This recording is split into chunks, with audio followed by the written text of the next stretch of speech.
नमस्कार, आदाब, सत श्री अकाल दोस्तों। स्वागत है आप सबका मेरे यूट्यूब चैनल स्वप्निल जंक्शन पर और मैं आशा करता हूं कि आप सभी स्वस्थ और सुरक्षित होंगे। दोस्तों, आज की इस वीडियो में मैं आपके सामने एक ऐसा कार्य करने जा रहा हूं जो कि बेहद जोखिम से भरा हुआ है। नहीं, मैं आपके सामने कोई स्टंट परफॉर्म नहीं करने जा रहा हूं। मैं आज आपके सामने इस वीडियो के माध्यम से सत्य बोलने जा रहा हूं। मैं आपकी अंतरात्मा को जगाने का प्रयास करने जा रहा हूं और आपसे एक बात स्पष्ट रूप से कहना चाहूंगा कि मैं कोई एक्टिविस्ट नहीं हूं, मैं कोई पॉलिटिशियन नहीं हूं, मैं पत्रकारिता का छात्र हूं। और हमारे इस पूरे जब मैं शिक्षा ग्रहण कर रहा था तो उसमें यह सिखाया जाता है कि आपको बुद्धिजीवी होकर नहीं बल्कि हृदयजीवी होकर बात करनी पड़ती है या फिर अपनी विवेचना करनी होती है या फिर विश्लेषण रखना होता है। यानी अंग्रेजी में अगर मैं आपसे कहूं तो हमें माइंड से नहीं बल्कि दिल से सोचने की आवश्यकता होती है, क्योंकि जब तक आप किसी की पीड़ा को महसूस नहीं करेंगे तब तक आपको वो बात का एहसास ही नहीं होगा कि वो किन हालातों में अपने जीवन को जी रहा है।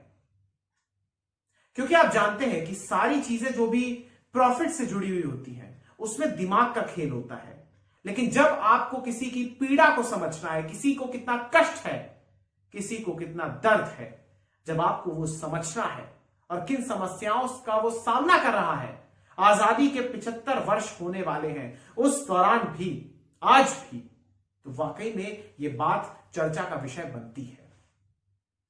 आज आपके साथ इस वीडियो के माध्यम से संवाद करूं, लेकिन उससे पहले आपको एक बात कहना चाहूंगा, आपको बताना चाहूंगा कि आखिर ये माहौल इतना अंधेरे वाला क्यों है, आखिर इतना अंधकार क्यों है। आज की इस वीडियो में कारण यह है दोस्तों कि हमारे देश का ये सच है। देखिए, यहां पर मैं कोई नेगेटिव बात, कोई भी नकारात्मक बात नहीं करने जा रहा हूं। एक तो ये वर्ड बोलने में आज के माहौल के अनुसार बड़ा ही डर लगता है, क्योंकि अगर आप कोई ऐसी बात कहेंगे या फिर आप किसी समस्या को उठाएंगे या एटलीस्ट आप बात ही कर लेंगे तो फिर लोगों को लगने लगता है कि कहां आप पीछे लेकर जा रहे हो, ये तो पहले होता था, अब ऐसा नहीं होता है, बदलाव आ रहा है। या लोग कहते हैं अक्सर बाज दफा कि बदलाव आता है और आ रहा है लेकिन उसकी गति कम है, और गति कम होना लाजमी है। ये मैं नहीं कह रहा, ये लोगों का पॉइंट ऑफ व्यू है, मैक्सिमम लोगों का पॉइंट ऑफ व्यू है। लेकिन मैं आपसे एक बात कहना चाहूंगा दोस्तों, कारण सिर्फ इतना है कि हमारे देश में जो चकाचौंध है, शहरों की जो चकाचौंध है, उसे एक प्रकार से उसके माध्यम से अंधेरे को दबाया जा रहा है। और कहीं ना कहीं मेरे शहर देश के रोशन हो रहे हैं, लेकिन गांव में अंधेरा पस रहा है। दोस्तों, हमारे देश में आज जो माहौल है, और इसमें मैं सिर्फ केंद्र सरकार को ही दोष नहीं दूंगा बल्कि उसी ढर्रे पर चल रही तमाम राज्यों की सरकारों को भी दोष देना चाहूंगा, क्योंकि अक्सर ऐसा होता है और भारत में ये अक्सर देखा जाता है कि हमारे यहां भेड़ चाल की परंपरा काफी ज्यादा लोकप्रिय है, काफी ज्यादा मशहूर है। क्योंकि हमारे यहां क्या होता है कि एक सेट पैटर्न पर चीजें चलती रहती हैं, उसमें इनोवेशन नहीं आता, उसमें क्रिएटिविटी नहीं आती। अब जैसे आप उदाहरण के तौर पर देखिए कि आज की डेट में बीजेपी का शासन इस देश पर है, केंद्र की मैं बात कर रहा हूं, तो आप देखेंगे कि जो बीजेपी जिन पॉलिसीज पर, जिन विचारधाराओं पर चलती है या फिर जो उसकी पार्टी लाइन है, उसी पार्टी लाइन को अडॉप्ट कर रही हैं तमाम अन्य पार्टियां भी। तो फिर जो वैचारिक या जो विचारधारा का जो डिफरेंस होता है वो कहां है? और जब आप दो पार्टियों के बीच में कोई सेपरेशन ही नहीं होगा, आप उन दोनों पार्टियों के बीच डिस्टिंग्विश ही नहीं कर पाएंगे, डिफरेंशिएट ही नहीं कर पाएंगे, तो फिर इस देश का विकास कैसे होगा? हमारे देश में दोस्तों आप जानते हैं कि आज के इस दौर में बड़ा ही जोखिम भरा काम है आज जो मैं आज इस वीडियो में सत्य बोलने जा रहा हूं। आप भी जानते हैं कि आज की इस डेट में हमारे देश के जो संवैधानिक संस्थान है, जो इंस्टीट्यूशंस हैं, वो आज की डेट में अपने अस्तित्व को लेकर, उनके अस्तित्व को लेकर, उनके वजूद को लेकर प्रश्न चिन्ह लगा हुआ है। यह 100% सच है कि नहीं दोस्तों? चाहे न्यायपालिका हो, चाहे कार्यपालिका हो, या फिर विधायिका हो, या मीडिया हो, सबसे बड़ी बात यह है कि हमारे देश में एक प्रकार से जो आज के हालात हैं उसमें आप महंगाई के दंश से ग्रसित हैं, आप आज भी 100 रुपए का प्रति लीटर पेट्रोल अपनी गाड़ी में भरवाते हैं, आप मानसिक तनाव से एक प्रकार से ग्रसित हैं, क्योंकि देखिए जो अमीर व्यक्ति है, जो अमीर तबका है, उसे कोई फर्क नहीं पड़ता चाहे पेट्रोल 100 प्रति लीटर हो जाए, 100 रुपए, या फिर 1000 रुपए प्रति लीटर हो जाए, वो अपने ऐशो आराम में, अपनी जीवन शैली में परिवर्तन नहीं करेगा। लेकिन परिवर्तन किसे करना होगा? मिडिल क्लास को और गरीब तबके को। मिडिल क्लास की कमर टूटी जब कोरोना आया। करोड़ों लोग ऐसे हैं, करोड़ों ऐसी फैमिलीज हैं जो कि मिडिल क्लास का जो उनका स्टेटस था उससे नीचे आ गई और वो गरीब हो गई। हमारे देश के दोस्तों एक विचित्र मैं आपको परिस्थिति बताना चाहूंगा। देखिए, आपने एक चीज देखी होगी कि यहां पर विकास की परिभाषा क्या है। विकास की परिभाषा, और ना केवल भारत में बल्कि विश्व भर में, विकास की परिभाषा यह है कि आपके यहां रोड्स कितनी अच्छी हैं, आपके यहां कितने किलोमीटर लंबे एक्सप्रेसवेज बने हुए हैं, आपके यहां रोड्स का, रेलवेज का, मेट्रोज का जो जाल है ट्रांसपोर्टेशन का, वो कितना अच्छा है। आपके देश में एक प्रकार से कितनी सारी गगनचुंबी इमारतें हैं।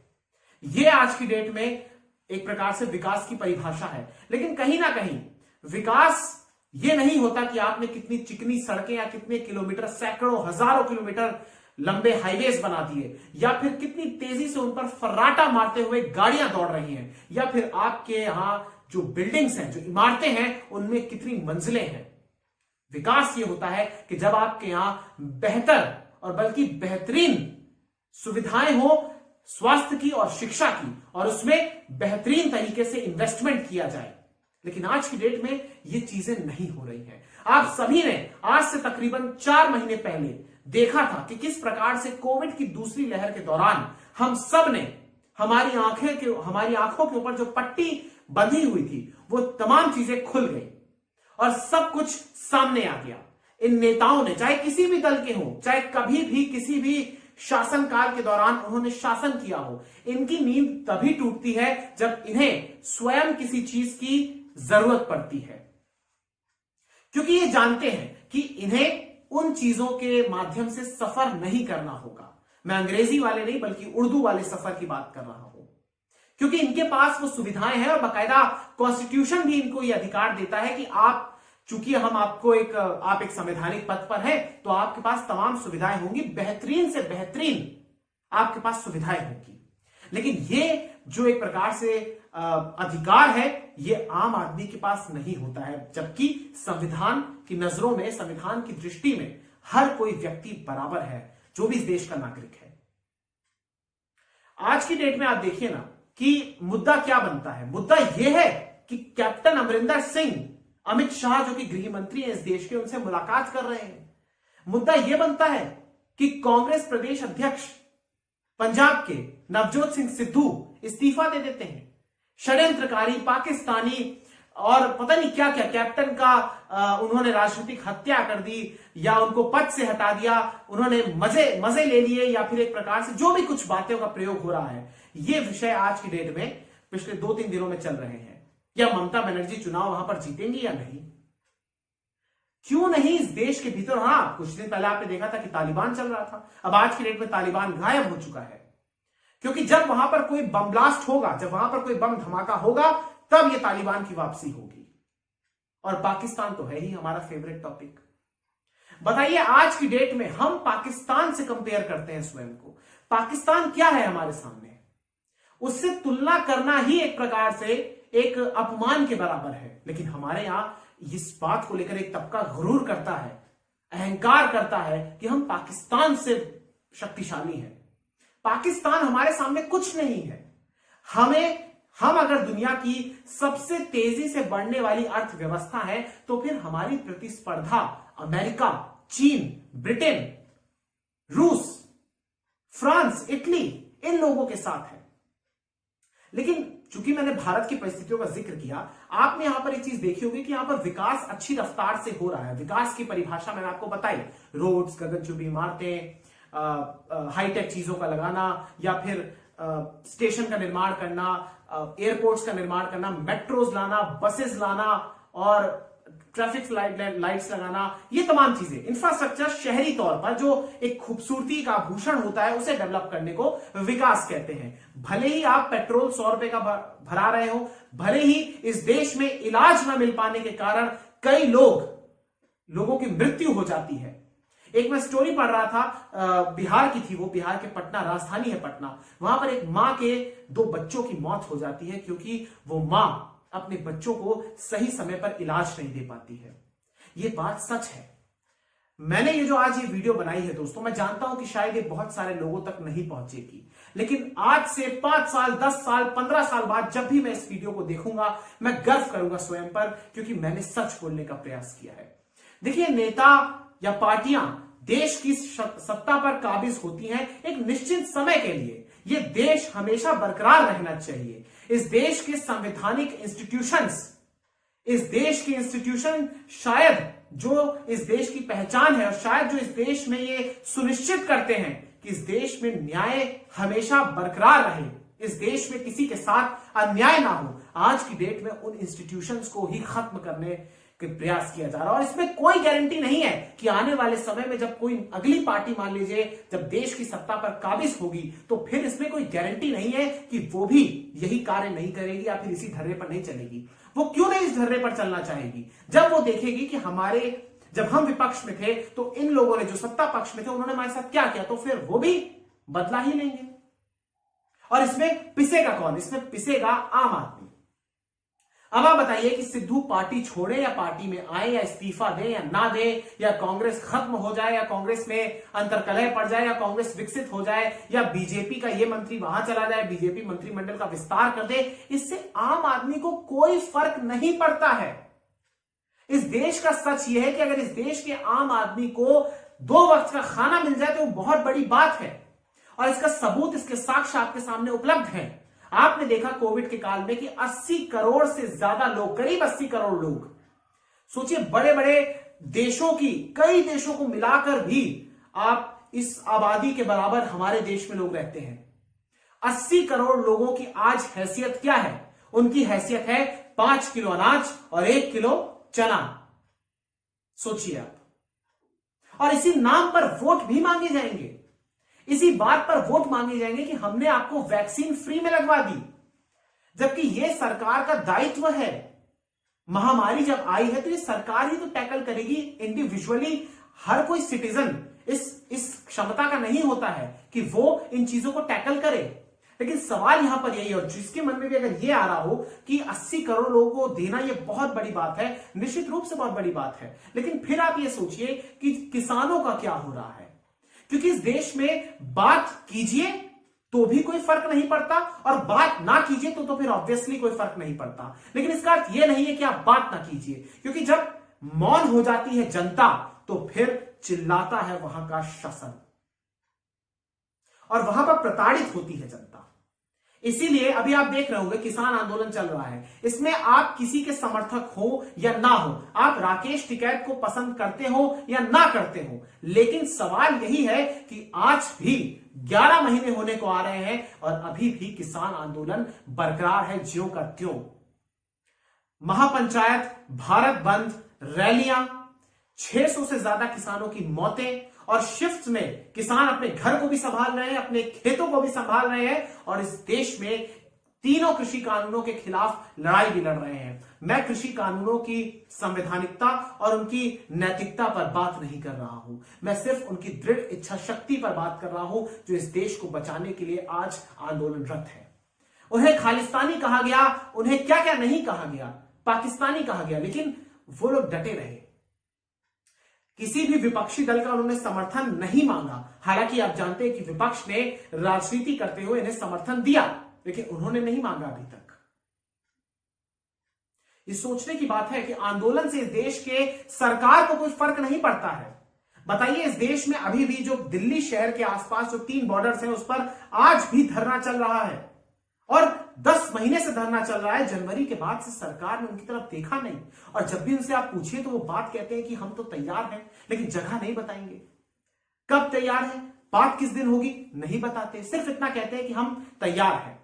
प्रधानमंत्री ने एक बार कहा था कि मैं किसानों से 1 कॉल दूर हूं, लेकिन एक भी कॉल आंदोलनरत किसानों को नहीं लगाई गई है। हर बार जब भी कोई बात होती थी तो सिर्फ केंद्रीय कृषि मंत्री आते थे और रेल मंत्री आते थे और उनके साथ सोम प्रकाश जी आते थे। बताइए, आज की डेट में हमारे 75 वर्ष हो चुके हैं, हम सब कॉन्टिनेंट में रहते हैं और हमारे आसपास के देशों की क्या स्थिति आप भी जानते हैं, लेकिन हम उनके जैसे नहीं हैं। आज भी इस देश में हिंदू मुस्लिम चलता है। देहरादून की मैं खबर आपको बताना चाहूंगा, मेरे को उन दोनों महिलाओं का नाम याद नहीं आ रहा, लेकिन एग्जैक्टली आपको बताना चाहूंगा। एक महिला मुस्लिम है, एक महिला हिंदू है, और जो हिंदू महिला के पति हैं उनकी मदद किडनी देकर मुस्लिम महिला ने की, और मुस्लिम महिला के जो पति हैं उनकी मदद हिंदू महिला ने की। यह इस देश का सामाजिक ताना बाना है। इस देश का मुसलमान दुनिया के किसी भी देश में रहने वाले मुसलमान से भिन्न है, क्योंकि वो इस देश के अलग अलग धर्मों के लोगों के साथ रहता है। उसे ये बात पता है कि हिंदू कैसा है, उसे ये बात पता है कि सिख कैसा है, उसे ये पता है कि बौद्ध कैसा है, जैन कैसा है। इसीलिए हिंदू और मुसलमान के बीच खाई पैदा करना या फिर हिंदू को एक प्रकार से कहना कि जय श्री राम के नाम पर आप लिंचिंग कर रहे हैं, ये सब कुछ गलत है। हां, इक्का दुक्का अगर कहीं पर ये घटनाएं होती हैं, चाहे धार्मिक मतांतरण की घटना हो या फिर लिंचिंग की घटना हो, तो उनके आरोपियों को सख्त से सख्त सजा दी जानी चाहिए और मेरा ऐसा मानना है कि उन्हें उम्र कैद दी जानी चाहिए। रेपिस्ट जो बलात्कार करते हैं वो छूट जाते हैं इस देश में। इस देश के कितने ही सारे नेता, कितने ही सारे सांसद जो आज संसद में बैठे हैं या फिर विधानसभा में बैठे हैं, वो उनके ऊपर संगीन आरोप है, लेकिन वो इस देश के नीति निर्माता है। यही इस देश का सच है। एक रिपोर्ट में पढ़ रहा था कि वहां पर यह लिखा था कि इस देश की 70% से ज्यादा संपत्ति इस देश के 1% लोगों के पास है। सोचिए आप। और इसीलिए 80 करोड़ लोगों की हैसियत इस देश के भीतर सिर्फ 5 किलो अनाज पर ही जाकर टिक गई है। रोजगार की समस्या आप जानते हैं कितनी बड़ी है।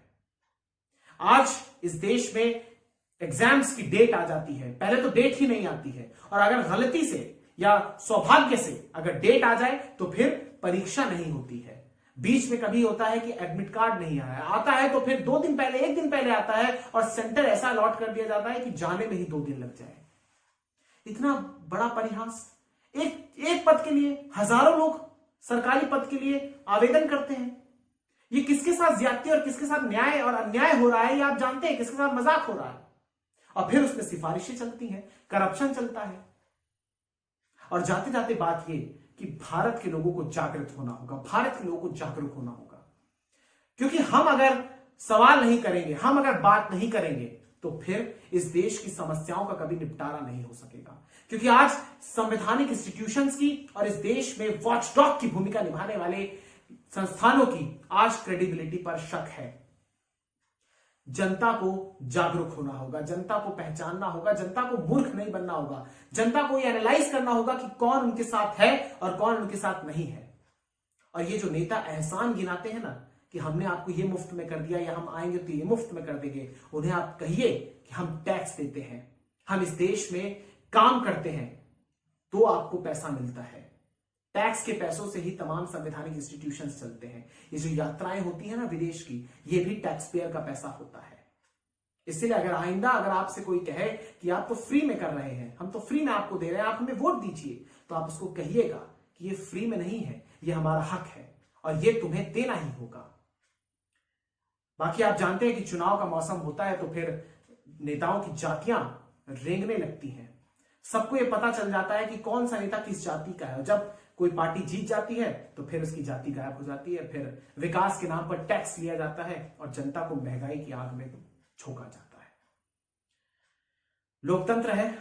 सौभाग्यशाली हूं कि मैं भारतीय हूं और उम्मीद करता हूं कि आप सभी आवाज उठाएंगे। बहुत बहुत शुक्रिया, बहुत बहुत धन्यवाद। जय हिंद, नमस्कार।